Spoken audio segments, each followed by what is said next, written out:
हरियाणा की हर अपडेट के लिए बेल आइकन दबाएं और सब्सक्राइब करें STV हरियाणा न्यूज। नमस्कार, आप देख रहे हैं आपका जिला आपकी खबर और मैं हूं आपके साथ शुभेंदु सिंह। सिरसा में एक और कोरोना पॉजिटिव केस सामने आ चुका है, जिसके बाद पूरे इलाके में हड़कंप है। स्वास्थ्य विभाग के अनुसार सी ब्लॉक निवासी 56 वर्षीय व्यक्ति पॉजिटिव मिला है। इस व्यक्ति की रिपोर्ट पॉजिटिव आने के बाद प्रशासन द्वारा सी ब्लॉक को कंटेनमेंट जोन घोषित कर दिया गया। साथ ही कंटेनमेंट जोन को लेकर अन्य कार्रवाई शुरू कर दी गई है। सिविल सर्जन डॉक्टर सुरेंद्र नैन ने इस शख्स के पॉजिटिव होने की पुष्टि करते हुए बताया कि इस परिवार के सभी सदस्यों की जांच अब की गई है। उन्हें नागरिक अस्पताल के आइसोलेशन वार्ड में रखा गया है।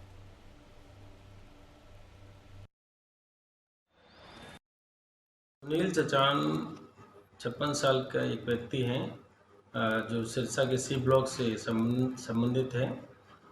उनका टेस्ट कोरोना पॉजिटिव आया है। दिल्ली से कोरोना पॉजिटिव अपोलो से आया था और वो अपनी बेटी के पास मिलने गए थे जो कि कोरोना पॉजिटिव हैं। उनका हम दोबारा चेक कर रहे हैं और यहाँ पे जांच के उपरांत पता चल पाएगा कि इनके किन किन कॉन्टैक्ट्स को पॉजिटिव है। अभी हाल फिलहाल उनके एरिया सी ब्लॉक को कंटेनमेंट जोन बना दिया गया है और उनकी पूरी फैमिली को हमने सिविल अस्पताल के अंदर आइसोलेशन वार्ड में रखा है।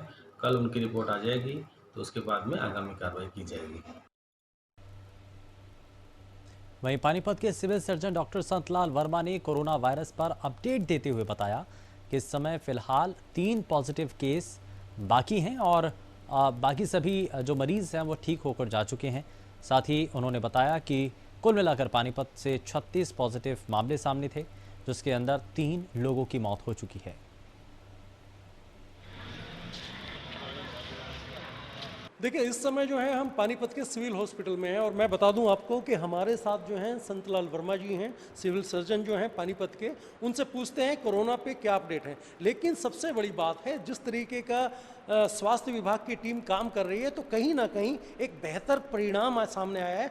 क्योंकि कोरोना पॉजिटिव केस जो है पानीपत में 36 केस हो गए थे, जिसके अंदर 3 मौत भी हो चुकी हैं। लेकिन कहीं ना कहीं जिस तरीके से डॉक्टर साहब ने दिन रात मेहनत कर रहे हैं, काम कर रहे हैं, और आज ये पोजीशन है कि कहीं ना कहीं वो पॉजिटिव केस घटे हैं और नेगेटिव पे आके एक आंकड़ा रह गया है। इसी को लेकर हम डॉक्टर साहब से बात करते हैं। डॉक्टर साहब, सबसे पहले तो आपको बधाई कि आप मेहनत कर रहे हैं, दिन रात काम कर रहे हैं। धन्यवाद।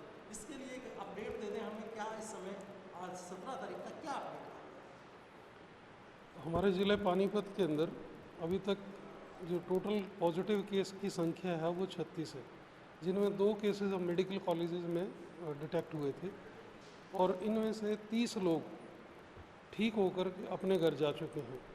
अब 3 केस हैं जो एक्टिव हैं, जो फ़िलहाल मेडिकल कॉलेज खानपुर में अभी एडमिट हैं। जैसा कि आपने पहले ही बता दिया, 3 केसेस की डेथ हो चुकी है, वो पहले से रिपोर्ट हो चुके हैं। देखिए, ये थे हमारे साथ डॉक्टर साहब संतलाल वर्मा जी, सिविल सर्जन। जो सबसे बड़ी बात है, जिन्होंने बताया कि किस तरीके से पेशेंट हैं और घट रहे हैं, वो कहीं ना कहीं अपने आप में बहुत बड़ी बात है और इसमें जो है सभी का सहयोग है। इसी को लेकर उनकी आगे की क्या स्वास्थ्य विभाग की योजनाएं रहती हैं, वो धीरे धीरे अवगत कराते रहेंगे। लेकिन 17 तारीख की जो अपडेट दी है, वो अपडेट ये है, पानीपत वासियों के लिए एक सबसे बड़ी खुशी की बात ये है कि देखिए, पिछले 4 दिन से कोई पॉजिटिव केस नहीं आ रहा और कहीं ना कहीं जो 36 पॉजिटिव केस थे, जिसके अंदर से 3 डेथ भी हो गई थी। तो कुल मिलाकर हम कहें कि इस समय जो है फिलहाल PGI खानपुर के अंदर 3 पॉजिटिव केस रह गए हैं, बाकी सभी की छुट्टी हो चुकी है। तो ये अपने आप में बहुत बड़ी खबर है। जितेंद्र शर्मा, हरियाणा न्यूज़, पानीपत। झज्जर जिले में कोरोना वायरस को हराकर घर लौटने वाले लोगों की संख्या बढ़ती जा रही है। झज्जर जिले में रविवार को कोरोना संक्रमित 10 लोगों की रिपोर्ट नेगेटिव आई, जो PGI से स्वस्थ होकर अब वापस अपने घर लौट चुके हैं। वहीं शनिवार शाम भी 21 व्यक्ति कोरोना को हराकर वापस अपने घर लौटे। झज्जर जिले में कोरोना वायरस से संक्रमित 91 लोग सामने आए थे, जिसके बाद उन्हें PGI Rohtak, Khanpur medical college और बादशाह एम्स पार्ट 2 में एडमिट करवाया गया था, जिनमें से 53 लोग अब तक ठीक होकर वापस अपने घर लौट गए। झज्जर जिले का कोरोना संक्रमित लोगों का रिकवरी रेट करीब 60% हो चुका है। इतना ही नहीं, कई चीज़ें और भी हैं जो कि लगातार देखने को मिल रही हैं। राजधानी दिल्ली के आंकड़ों में दर्ज किए गए बहादुरगढ़ के रहने वाले 3 अन्य व्यक्ति भी ठीक होकर वापस अपने घर जा चुके हैं।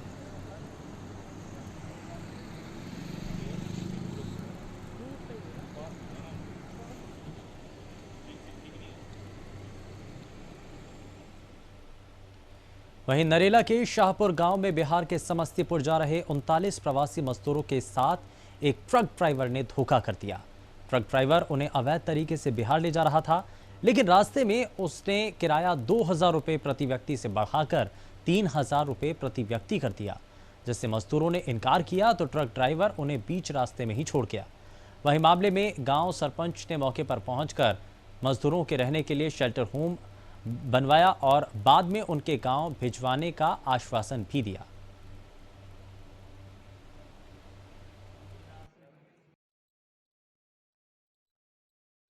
नरेला से शाहपुर गांव से। हाँ, कैसे जा रहे, कहाँ जा रहे थे? मैं अपने गांव जा रहा था बिहार। बिहार किस जगह? समस्तीपुर जिला। कितने आदमी थे? हम करीबन 37 आदमी थे, 35-36। हाँ जी। उसमें महिलाएं कितने, बच्चे कितने हैं? महिलाएं एक थी और 2 बच्ची। 2 बच्चे। आपकी ट्रक वाले से क्या बात हुई थी? हमारे को ट्रक वाले से ये बात हुआ था, ट्रक वाले ने जब हम वहाँ रोड पर खड़े थे तो ट्रक वाले वहाँ पर से गुजर रहा था, तो वो ट्रक वाले ने हमसे बात करा, तो उसने अपना नंबर दिया, बोला कि मैं फलाने जगह जा रहा हूँ माल छोड़ने के लिए, वहाँ माल छोड़ करके आऊँगा तो मैं आपको रिसीव करूँगा। फिर हमने बात करा जी कितने पैसे लोगे, तो उन्होंने बोला कि 3,000 रुपये लूँगा। मगा जी नहीं, 3,000 मैं नहीं दे पाऊँगा, मेरे पास 3,000 रुपये नहीं है।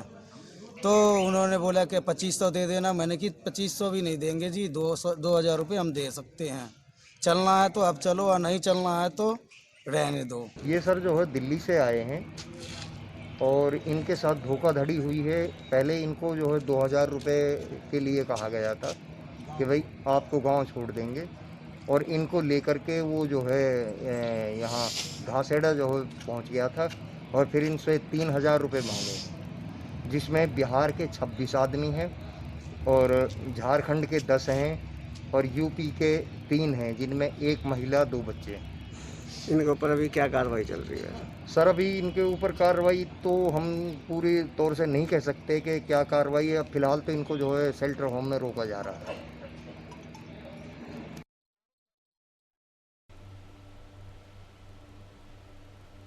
और यहाँ रुक रहे हैं एक छोटे से ब्रेक के लिए।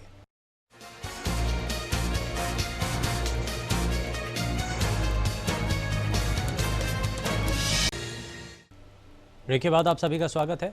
कोरोना के बचाव के लिए कई तरह के नियमों का पालन किया जा रहा है, लेकिन ये नियम व्यापारियों पर खासा असर डालते नजर आ रहे हैं।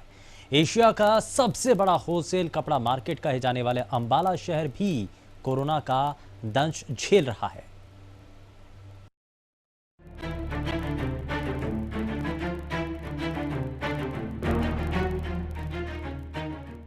पूरा देश कोरोना महामारी से जूझ रहा है। ऐसे में इससे बचाव ही फिलहाल एकमात्र रास्ता नजर आ रहा है और इसी रास्ते पर चलते हुए सरकार कई कदम उठा रही है।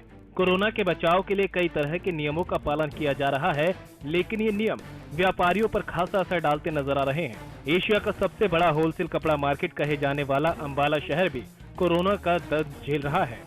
यहाँ मौजूद व्यापारियों को नियम के मुताबिक लेफ्ट और राइट की तर्ज पर दुकानों को खोलने की अनुमति दी गई, लेकिन इस नियम के मुताबिक व्यापारियों को काफी नुकसान हो रहा है। व्यापारियों ने सरकार से अपील करते हुए कहा कि उन्हें सोशल डिस्टेंसिंग के नियम के साथ सप्ताह में 6 दिन दुकानें खोलने की अनुमति दी जाए। हम लोगों का जो व्यापार है, आगे कस्टमर जो हमारे रिटेलर हैं उनके साथ हमारा व्यापार है।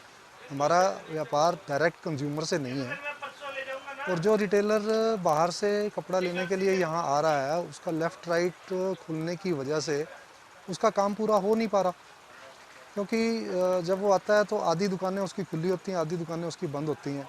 लिमिटेड टाइम है तो उसका काम पूरा हो नहीं पाता, तो वो कोशिश ये करता है कि मतलब इंतज़ार करता है कि जब दोनों साइड की दुकानें खुलेंगी तभी हम काम करेंगे। हमारी होलसेल जो कपड़ा मार्केट है अंबाला की एशिया की सबसे बड़ी कपड़ा मार्केट है, तो इसके अंदर जो लोग आते हैं वो बाहर से ही आते हैं। तकरीबन हरियाणा, पंजाब, यूपी, हिमाचल, ये सभी स्टेटों से लोग आते हैं।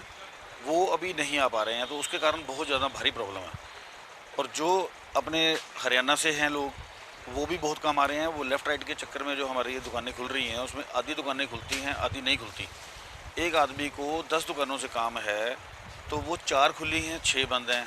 अगली बार आया तो 6 बंद हैं, 4 खुली हैं। इस कारण उसको बहुत दिक्कत होती है। व्यापारियों का कहना है कि जब तक बाहरी प्रदेश से हमारे पास व्यापारी नहीं आएंगे तब तक हमारा व्यापार नहीं चलेगा। व्यापारियों ने बताया कि लोकल ग्राहक तो हर दिन आता है, लेकिन उनमें से बहुत कम ही ऐसे ग्राहक हैं जो कपड़े खरीदते हैं। व्यापारियों ने सरकार से अपील की कि ट्रेनों और ट्रकों के जरिए इंटर स्टेट माल भेजने की व्यवस्था की जाए। होलसेल कपड़ा मार्केट के प्रधान विशाल बत्रा ने कहा कि इस मंदी के दौर में सरकार को कपड़ा व्यापारियों को ब्याज की दरों पर छूट देनी चाहिए, ताकि कपड़ा व्यापारी न सिर्फ अपना बल्कि देश की इकोनॉमी में भी सहयोग कर सके। सरकार से हम यही डिमांड करते हैं कि जो हमारी ऑलरेडी बैंक लिमिट्स हैं, जो उसके इंटरेस्ट हम लोगों के ऊपर पड़ रहे हैं, उसमें हम लोगों को थोड़ी रियायत मिलनी चाहिए। बेसिकली अभी क्या है कि जो कस्टमर रिटेलर के पास जो कस्टमर का फ्लो है वो भी इतना ज़्यादा नहीं है। रिटेलर के पास जो ऑलरेडी लिमिट्स चल रही हैं उनके ऊपर भी बोझ लिमिट्स का पड़ा हुआ है। वो भी अभी जो कैश की फ्लो है मार्केट में वो भी इतनी अच्छी तरह से नहीं है। कोरोना से देश के व्यापारी ही नहीं बल्कि हर तबके के लोग परेशान हैं। वहीं सरकार लोगों को इस बीमारी से जंग लड़ने का संदेश लगातार दे रही है। इस बीच देखने वाली बात अब ये होगी कि कोरोना के बीच अपने व्यापार को आगे बढ़ाने की जंग में जुटे इन व्यापारियों की अपील पर सरकार कितना अमल करती है। हरियाणा न्यूज के लिए अंबाला से राजकुमार शर्मा की रिपोर्ट।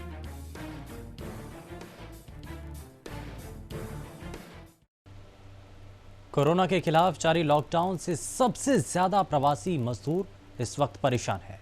सरकार के लाख दावों के बावजूद प्रवासी मजदूरों की स्थिति ज्यों की त्यों बनी हुई है। ऐसे में कई मजदूर ट्रेन, बस या दूसरे संसाधनों से अपनी घर की ओर पलायन कर रहे हैं। फरीदाबाद में प्रवासी मजदूरों के दर्द की जरा ये रिपोर्ट देखिए।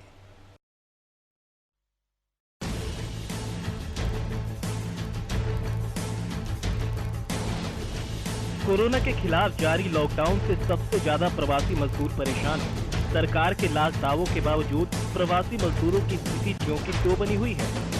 इस वक्त प्रदेश के कई प्रवासी मजदूरों की घर वापसी जारी है। ऐसे में कई मजदूर ट्रेन, बस या दूसरे साधनों से अपने घर की ओर पलायन कर रहे हैं। फरीदाबाद से भी कई मजदूरों ने अपने घरों की ओर पलायन शुरू कर दिया। इन मजदूरों ने NH2 से पैदल ही अपने घर की ओर रुख किया।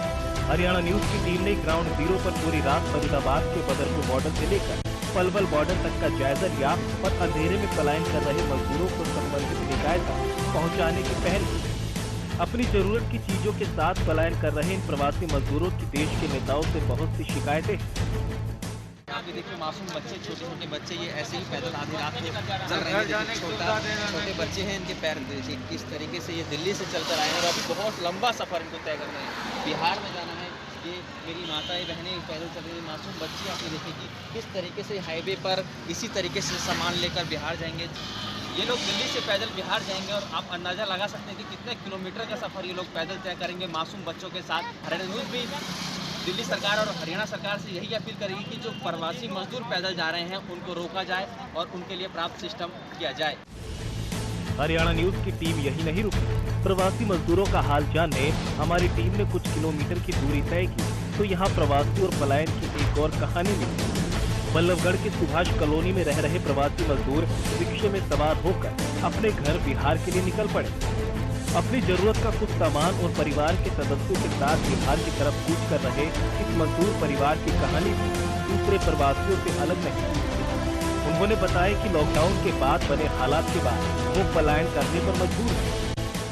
कहाँ से आप लोग जा रहे हैं? कहाँ से? हम सब जा रहे हैं सुभाष कॉलोनी झुग्गी से। जब किराया नहीं जुट रहा है, हमारे खाने पीने के लिए नहीं कुछ है तो हम क्या करें बताओ। यहाँ भूखे मरेंगे, बच्चे उच्चे हैं नहीं सब। तो सरकार तो कह रही है कि आप लोगों को सारी फैसिलिटीज दे रही है, सब सुविधा दे रही है। जी सर, कुछ नहीं मुझे मिल रहा है। सब ऐसा ही बोलता है, हम सबको कुछ मिलता तो हम किस लिए जाते गाँव। नहीं तो आपके पास कोई मदद सरकार की तरफ से कुछ नहीं आया? कुछ नहीं आया हमारे तरफ। बल्लभगढ़ में कौन सी कॉलोनी में आप रहते हैं? सुभाष कॉलोनी। रात के 12 बज चुके थे, रास्ते में अंधेरा था, फिर भी कई लोगों की पलायन कथा जारी थी। मानवता के नाते हमने पलायन कर रहे लोगों की सुरक्षा को देखते हुए उन्हें समझाने की कोशिश की, लेकिन उनकी मजबूरी के आगे हमारी सलाह काफी कमजोर दिखाई दी। कहाँ जाना है आप लोगों को? बिहार जाना है। रात इतना अंधेरा हो गया है, इतनी रात को आप हाईवे पे चल रहे हो, आपको डर नहीं लग रहा? डर क्या करें, सब कोई जा रहे थे हम लोग। सब आदमी जा रहे, क्या करेंगे तब। ओके तो दिल्ली सरकार तो आप लोगों को फैसिलिटी देती रही है, सब कुछ दे रही है दिल्ली सरकार। कौन सरकार की बात बोल रहे हैं? कोई सरकार देखने नहीं जा रहा है, हम लोग कोई सरकार देखने किसी को नहीं जा रहा है। बोल रहा है हम व्यवस्था करते गरीब के लिए, कुछ नहीं करता है। अब इसे एक विडंबना ही कहा जा सकता है कि देश में विकास की गति को रफ्तार देने के लिए जिन सड़कों का निर्माण किया गया था, आज उन्हीं सड़कों पर देश का सिस्टम लाचार नजर आ रहा है। हरियाणा न्यूज के लिए फरीदाबाद से राजा पटेल की रिपोर्ट। फिलहाल के लिए बस उतना ही। नमस्कार।